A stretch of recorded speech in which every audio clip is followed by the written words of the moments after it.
ساتھ دیکھیں متی کی انجیل اس کا آخری 28 باب، متی کی انجیل اس کا 28 باب 16 سے 20 آیت تک ہم پڑھیں گے۔ متی کی انجیل 28 باب 16 تا 20 آیت یوں لکھا ہے، اور 11 شاگرد گلیل کے اس پہاڑ پر گئے تو یسوع نے ان کے لیے مقرر کیا تھا، اور انہوں نے اسے دیکھ کر سجدہ کیا، مگر بعض نے شک کیا۔ یسوع نے پاس آ کر ان سے باتیں کیں اور کہا کہ آسمان اور زمین کا کل اختیار مجھے دیا گیا ہے، بس تم جا کر سب قوموں کو شاگرد بناؤ اور ان کو باپ اور بیٹے اور روح القدس کے نام سے بپتسمہ دو، اور ان کو یہ تعلیم دو کہ ان سب باتوں پر عمل کریں جن کا میں نے تم کو حکم دیا، اور دیکھو میں دنیا کے آخر تک ہمیشہ تمہارے ساتھ ہوں۔ خداوند کے کلام کا پڑھا اور سنا جانا ہم سب کے لیے بہت برکت کا باعث ہو، آمین۔ سب کہیں آمین۔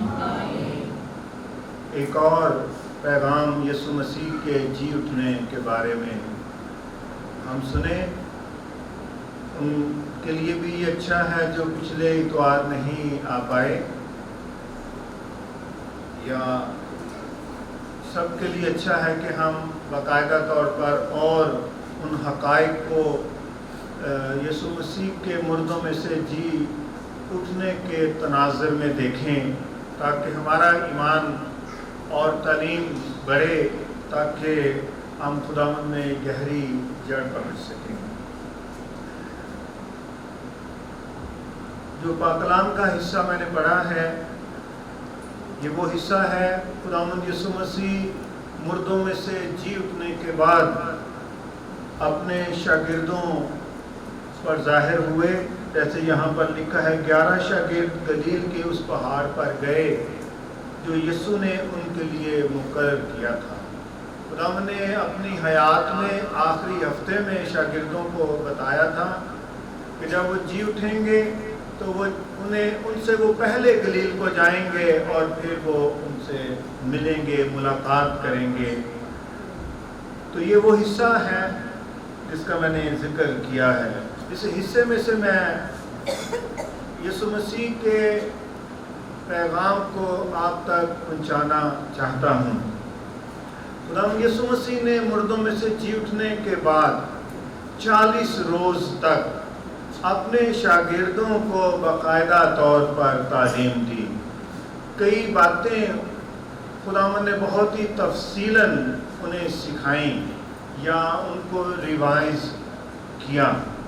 میں سے یہاں بھی جو باتیں ہیں، میں 5 باتیں آپ تک پہنچانا ضروری سمجھتا ہوں۔ جب خداوند یسوع مسیح مردوں میں سے جی اٹھے، اپنے شاگردوں پر ظاہر ہوتے رہے، تو یہاں بھی لکھا ہے کہ بعض نے شک کیا کہ پتہ نہیں خداوند جی اٹھا ہے یا نہیں جی اٹھا۔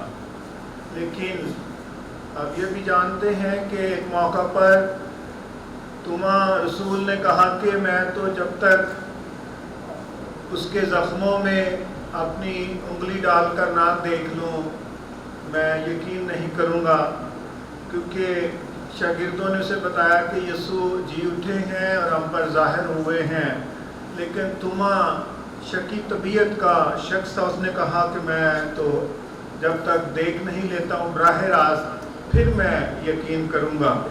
اور یوحنا کی انجیل بیان کرتی ہے کہ توما بھی ایک موقع پر موجود تھا تو خداوند ان پر ظاہر ہوئے، اور غالباً چونکہ یہ 11 شاگردوں کی بات ہے تو یہاں پر ضرور توما رسول شامل ہے۔ اب 5 باتیں خداوند نے ان 11 رسولوں سے کیا کی وہ غور کریں گے۔ اور رسول تو اپنا کام اور خدمت کر کے چلے گئے، اب ہم اس کے شاگرد ہیں، اس کے پیروکار ہیں، اور ابھی ہم نے ایسٹر بڑی ہی عقیدت اور جوش و خروش کے ساتھ سیلیبریٹ کیا ہے۔ کیک کاٹے ہیں، گھر میں اچھے اچھے کھانے کھائے ہیں، اچھے اچھے کپڑے پہنے ہیں۔ صحیح ہے نا، یہ تو اچھا لگتا ہے، لیکن خداوند کی باتوں کو یاد کرنا کتنا اچھا ہے۔ کوئی کہے گا جب خداوند جی اٹھے اور اپنے شاگردوں پر ظاہر ہوئے، کاش میں وہاں ہوتا یا ہوتی۔ کتنے یہ سوچتے ہیں؟ سب سوچتے ہوں گے۔ ٹھہر ٹھہر کے ہاتھ کھڑا کریں گے، کوئی بات نہیں، کہ شاید میری بات سمجھنی مشکل ہے جو میں کہہ رہا ہوں۔ اور پھر آپ کہتے ہیں کہ جیسے خداوند نے 11 شاگردوں سے بات چیت کی، میں وہاں ہوتا تو وہی باتیں مجھ سے بھی وہ کرتے اور پھر میں ان باتوں پر عمل کرتا۔ ایسے ہی سوچتے ہیں، تو میں وہی باتیں، وہی مراسلہ جو خداوند نے ہمارے نام پر بھیجا ہے، لکھوایا ہے، وہ میں نے پڑھا ہے، اور وہ باتیں اب میں آپ تک پہنچانا چاہتا ہوں۔ پہلی بات خداوند نے کہا جی اٹھنے کے بعد کہ آسمان اور زمین کا کل اختیار مجھے دیا گیا ہے۔ جب خداوند یسوع مسیح نے تجسم لیا تو اس وقت ان کے پاس سارا اختیار اور قدرت نہیں تھی، لیکن اس کا دوسرا پہلو جو ہے کہ خداوند نے ان کو استعمال نہیں کیا۔ انہوں نے آپ کی طرح اور میری طرح اس زمین پر زندگی گزاری 33.5 برس۔ ہاں، اناجیل بیان کرتی ہیں کہ خداوند نے جزوی طور پر جب ضرورت پڑی یا اس کا موقع تھا خداوند کو جلال دینے کے لیے اور اپنا جلال ظاہر کرنے کے لیے، اس وقت ان اختیارات کو استعمال کیا۔ پاک کلام بیان کرتا ہے کہ اس نے خدا کے برابر ہونے کو قبضے میں رکھنے کی چیز نہ سمجھا۔ اس کا مطلب یہ ہے جب وہ انسان بنا تو جو اختیارات، الہی اختیارات اس کے پاس تھے، خداوند نے ان کو ایک طرف رکھا ہوا تھا، اور وہ انسان، کامل انسان کی طرح زندگی گزار رہے تھے۔ پاک کلام یہ بھی بیان کرتا ہے کہ وہ فرشتوں سے کم تر بھی کیا گیا۔ فرشتے بڑے زوراور ہوتے ہیں، مائٹی ہوتے ہیں، وہ بڑے بڑے پتھر بھی کچھ بھی آگے پیچھے کر سکتے ہیں، جیسے یسوع مسیح کے جی اٹھنے کے موقع پر بھی قبر پر سے فرشتوں نے اس پتھر کو ایک طرف کر دیا۔ اچھا، تو وہ بہت طاقتور ہیں، وہ ایک جگہ سے دوسری جگہ چلے جاتے ہیں فوراً بڑی تیز سپیڈ کے ساتھ، لیکن انسان نہیں جا سکتا، نہ یسوع جا سکتے، انہیں سفر کرنا پڑتا تھا۔ فرشتوں کو بھوک بھی نہیں لگتی، پیاس بھی نہیں لگتی۔ خداوند کو بھوک بھی لگتی تھی، پیاس بھی لگتی تھی۔ ہی واز اے ریئل مین، میری طرح کا اور بالکل آپ کی طرح کا، ماں سوائے گناہ کے تخم کے یا تاثیر کے، وہ بالکل بے عیب، لیکن ایک کامل انسان۔ جی اٹھنے کے بعد وہی اختیار، وہی قدرتیں جو خدائے ثالوث کا دوسرا اقنوم ہوتے ہوئے ان کے پاس تھی، وہ واپس ان کے پاس آئی۔ اور خداوند نے کہا کہ آسمان اور زمین کا اب سارا اختیار مجھے دیا گیا ہے۔ All authority in heaven and on earth is given to me۔ وہ سارا اختیار اور قدرت اب میرے پاس ہے۔ پطرس رسول بیان کرتا ہے کہ یسوع مسیح نے جب کفارہ دے دیا تو تمام قدرتیں، تمام فرشتے اس کے تابع کر دیے گئے۔ ایک موقع پر، بلکہ پوری خدمت کے دوران، اور میں نے پچھلے دنوں باغ گتسمنی کے حوالے سے بھی بات کی کہ ایک فرشتہ آ کر خداوند کو تقویت دیتا تھا، کیونکہ وہ کامل انسان تھا، اسے تقویت کی ضرورت تھی. خدا ہوتے ہوئے فرشتے کی ضرورت نہیں کہ کوئی فرشتہ جا کر خدا کو تقویت دے, لیکن انسان کو تقویت کی ضرورت تھی. تو ہم شکر کرتے ہیں کہ یہ بات خداوند نے اپنے 11 رسولوں سے کی, اور وہی بات اب خداوند ہم سے کر رہے ہیں کہ آسمان اور زمین کا سارا اختیار مجھے دیا گیا. All authority of heaven and earth is given to me. وہ یسوع مسیح کے پاس ہے.